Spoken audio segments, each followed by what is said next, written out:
Hello everyone, আজকের নতুন একটা ব্লগে তোমাদের আরও একবার স্বাগত। আজকের সকালটা আমাদের বেশ অনেক তাড়াতাড়ি হয়, আর মামনিও এখানে সকাল সকাল পুজো সেরে নিচ্ছে, কারণ আজকে একটা বিশেষ দিন আমাদের পরিবারের সকলের জন্য। এখানে আমাকে নতুন জামা কাপড় দেওয়া হয়েছে, আমিও স্নান টান সেরে রেডি হয়ে নিয়েছি হালকা গয়না পরে।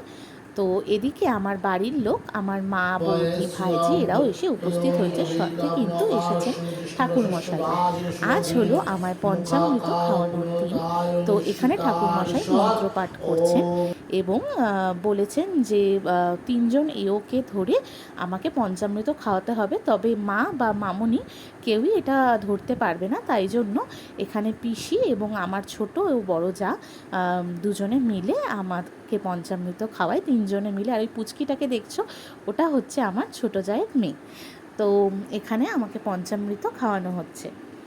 আর দিদিও ওইদিকে রান্নার তোড়জোড় করছিল, ওই জন্য আর শাড়ি চেঞ্জ করার সময় পায়নি, তাড়াহুড়ো করে ডাকার জন্য চলে আসে।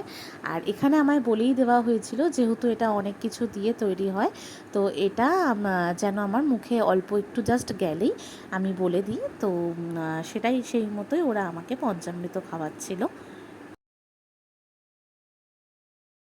পঞ্চামৃত খাওয়ার পর এরপর ঠাকুরমশাই আমাদেরকে আশীর্বাদ করে নিচ্ছিলেন।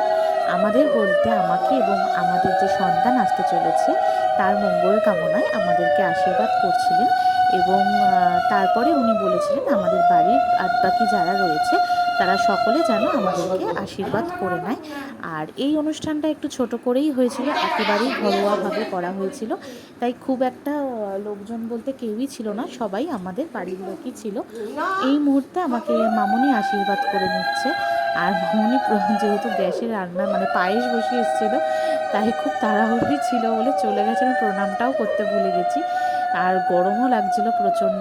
তারপরে এখানে আমাকে পিসি আশীর্বাদ করছে, অর্থাৎ আমার পিসি শাশুড়ি মা আশীর্বাদ করছেন।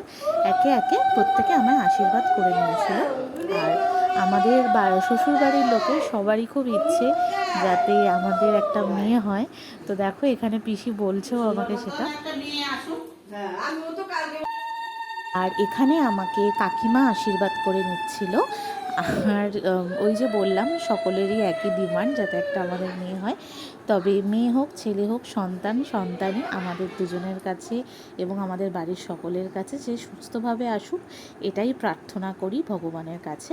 আর এখন আমাকে আমার মা আশীর্বাদ করছিল, আর মা আবার আমাকে হাতে 100 টাকা দিয়েছিল। আমি বলছিলাম, বাবা আবার টাকাও দিচ্ছ? তো সেই আনন্দে আমি আমার মাকে প্রণাম করতে ভুলে গেছিলাম। তো এখানে দেখো আমার বৌদি আমায় বলছে প্রণাম করেছি, যে ও আচ্ছা আচ্ছা প্রণাম করতে হবে, তারপরে আবার আমি মাকে প্রণাম করি।